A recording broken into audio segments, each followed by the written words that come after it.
Hey, what's up guys, Josh here, and welcome back to this week's episode of Twist, that's This Week in Steam, where we tend to go over what's happening in Steam news, rumors and speculation, announcements, all that good stuff, and then normally a fun segment or two at the end. And this week we've got a rumored return, or inclusion I suppose, of Bam Margera to Tony Hawk's Pro Skater 3 and 4 Remastered coming out in a couple of months, a new update for Emudeck, which pains me considering I just redid my Emudeck setup just before this update happened, some new Steam deals that you can pick up if you missed out on the spring sale, and then finally this week I did want to go over a little bit of my time playing Assassin's Creed Shadows so I could give my thoughts on it, but for now let's just go ahead and hop into this week's news. And first up, we have multiple outlets reporting that Bam Margera will in fact be returning to Tony Hawk's Pro Skater 3 plus 4 when it releases here in a couple of months. And like all rumor and speculation, I would take this with a grain of salt, although it does seem to be fairly credible based on the fact that in the midst of a members-only livestream on the 9 Club Skateboarding podcast, it was explained that the game was already done when Tony Hawk contacted Activision to ask that Margera be added to the game. Now, to the best of my knowledge, Activision hasn't officially stated this yet, and I would remain somewhat skeptical until we actually see Bam show up in a trailer. But if this does wind up being true, I'm sure fans will be more than pleased to see Bam return. I know I certainly will be, as somebody who grew up on the pre-Jackass Jackass, that would be CKY. And while I too initially assumed that Bam simply would not be present given his recent riffs in the media, honestly I'm just so glad to see him return if that does end up being the case, because it would feel weird to play those games without him being in it. But for now, all we can do is stand by for an official announcement, or maybe they'll drop a trailer showing that Bam has indeed been added to the roster.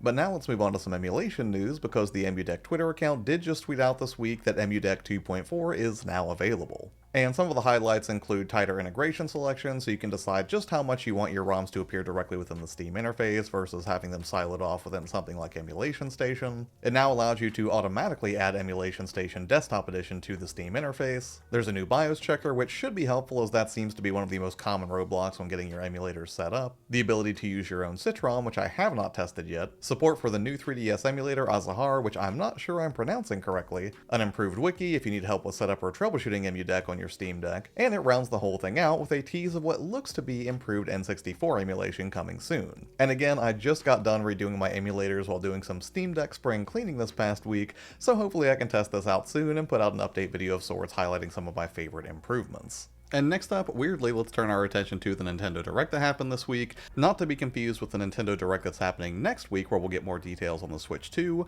This one was focused purely on software for the Nintendo Switch. However, a lot of the games that were mentioned in this Nintendo Direct are not exclusive to the Nintendo Switch, and in fact you can go check them out right now because many of them have Steam store pages.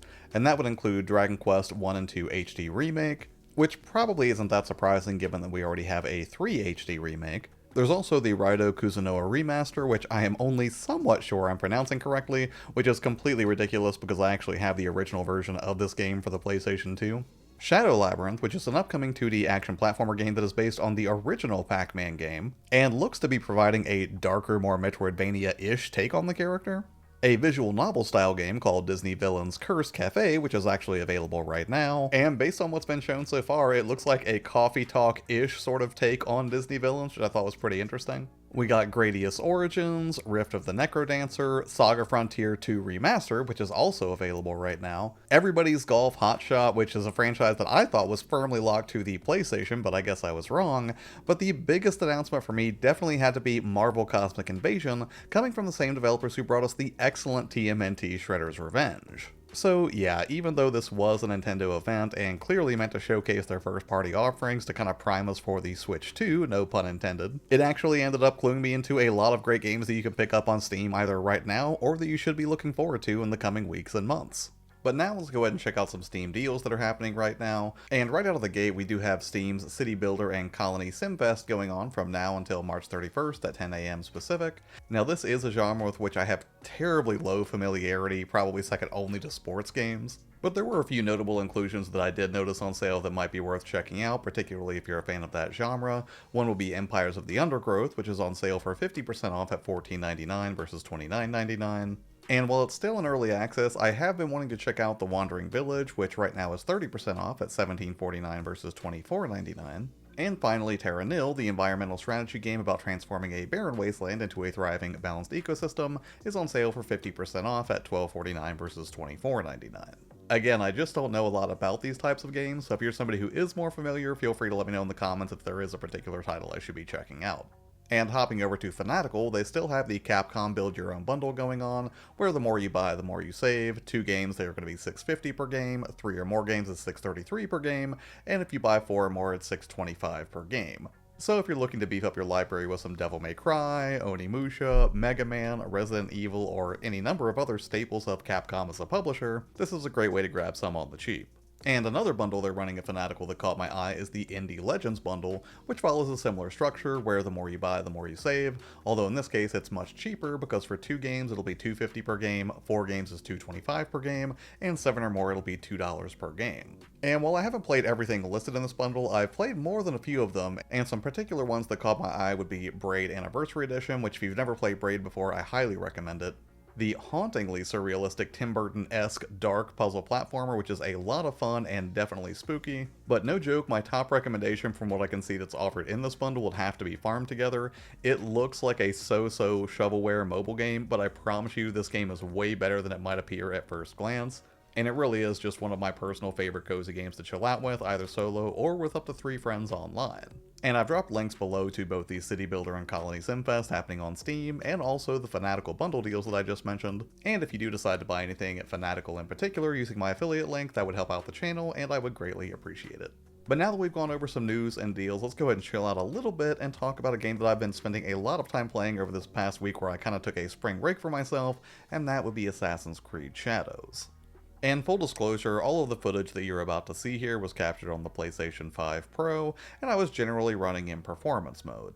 And I went for the PS5 version for 2 main reasons. One was that I heard that this was a pretty good technical showcase of the PS5 Pro's abilities, and secondarily, my dad is a huge fan of games like this, so my thought process was after I have spent some time messing around with it for a little while, I can lend him my physical copy and he can go ahead and take a run at it himself. Although to be fair, I've heard this does perform pretty decent on the Steam Deck. I'm guessing that's around 30 frames per second, however, so yeah, just to set expectations here, everything you're seeing is from the PS5 and not at all from the Steam Deck. And at this point, I'm still pretty early in the game. I'm only about 8 to 10 hours in, and most of my time has been spent playing as Nawe, which is actually perfect for me because personally, as an old school Tenchu fan, everything that's going on with Nawe that you can see on screen right now is exactly what had me excited for Shadows to begin with. By and large, I went in with the expectation that, hey, this is a Ubisoft game, so a lot of it is going to feel like an open world collectathon, and while that is true here, I will say that they've sort of sanded down some of the rough edges of that experience just a little bit. And I say all of this as somebody who is not, strictly speaking, an Assassin's Creed fan. I played the earliest entries of Assassin's Creed and enjoyed them, but as the years have gone on, I just haven't stayed that familiar with the series. However, despite that lack of familiarity, it did not stop me from having a good time with this. And that's probably because I didn't go in with some huge narrative expectation that, this was going to be an Assassin's Creed game to end all Assassin's Creed games or something like that. In truth, I don't really care much about Assassin's Creed lore, but I do like the idea of sneaking around as a ninja, stealthily dispatching foes, evaluating my environment, gathering resources, and just checking off a bunch of quests that pop up in the menu. And so far, Assassin's Creed Shadows is giving me exactly that. Now, I think the obvious comparison here would be to pit it against something like Ghost of Tsushima, but I have to give props to my buddy Brandon, who made a very interesting comparison the other day when we were talking about this in a text. He likened Ghost of Tsushima to Breath of the Wild. It's very good, it's very polished, and it feels incredibly well constructed. And these are all fundamentally good things. However, Assassin's Creed Shadows has sort of a rawer feel to it, for lack of a better term. It is objectively not as polished as something like Ghost of Tsushima, but it's something that also in a weird way sort of works to its advantage. Because there is something a little bit more raw and visceral about how the combat plays out here, certainly in the executions and how dismemberment plays out. And while I do think some of the systems that are in place for Shadows can be a little bit confusing and obtuse, ultimately I haven't found myself staying lost for very long, and if I do get lost, I happen to do so in one of the most technically gorgeous games that I've seen in a while. Not just because it has sprawling landscapes that look gorgeous in their own right from an artistic perspective, but that real-time weather system really does play out in a gorgeous way in this game, and honestly, even though I had plenty of side quests and mainline quests piling up that I wanted to see through so I could push further in and hopefully get to play as Yusuke a little bit, I found myself having a good old time just sort of galloping through the countryside, or just hanging out for some quieter, more contemplative moments, like when you decide to sit down and take some time out for meditation. But this isn't a game about meditation, it's a game about assassinating people, so how does the gameplay actually feel? Well, from a raw combat perspective, I like playing as Nawe because she's fast, nimble, and can usually dodge around any incoming attackers. But at the standard difficulty, you will definitely be presented with a challenge here, and I would definitely recommend you not rush in and try to take on multiple people at once, at least not when playing as Nawe, because I got summarily wrecked on more than a few occasions. However, if you play with the mindset of a shinobi and you're hanging out on rooftops, carefully evaluating where threats are and marking your targets, and plotting your next move carefully using all of the tools at your disposal, AC Shadows can be legitimately thrilling at times. I wouldn't call it a perfect experience necessarily. The parkour in particular seems to be a little bit more frustrating than I remember in some of those earlier entries. It doesn't happen constantly, but every now and then I found if I needed to make a quick escape, that sometimes when trying to jump from one rooftop to the next, or if I was at a particularly weird spot in the geometry, it seems like Nawe was not being responsive in the way that I needed her to be to make that escape. But honestly, those moments have been pretty few and far between, and by and large, I'm having a great time with it so far.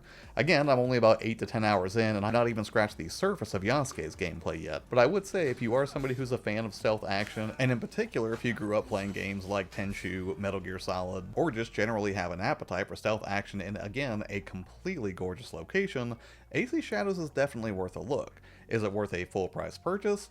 I think that really comes down to personal preference, but if you find it on sale at some point, maybe during the Steam summer sale or something like that, at that point it might be a little bit more palatable. Granted, these are just first impressions and I haven't played nearly enough to do a full review or anything like that, but I can say that out of the time that I've spent with it so far, I have definitely enjoyed myself and I'm definitely looking forward to playing more. So here's hoping that Shadows will continue to build on all of the things that I've liked about it so far, and that I'll still have that same level of enjoyment whenever I switch to Yasuke's playstyle, which is supposed to be a little bit more in your face and a whole lot less sneaking around the way you would with Nawe. But hey, this is just one guy's opinion, and again, an opinion based on only about 10 hours of gameplay so far, but what about you? Have you spent any time with Assassin's Creed Shadows yet? And if so, I would love to hear what your experience has been like with this game. And that's going to wrap us up for this week's episode of Twist. As far as what's coming up on the channel, I will be doing a video about my spring break from the Steam Deck, even though it wasn't a full spring break from the Steam Deck, obviously. And then after that, I'll be doing a fun video with some second screen gaming pairings, where I talk about some fun movies and shows to watch while you play in portable mode on your Steam Deck.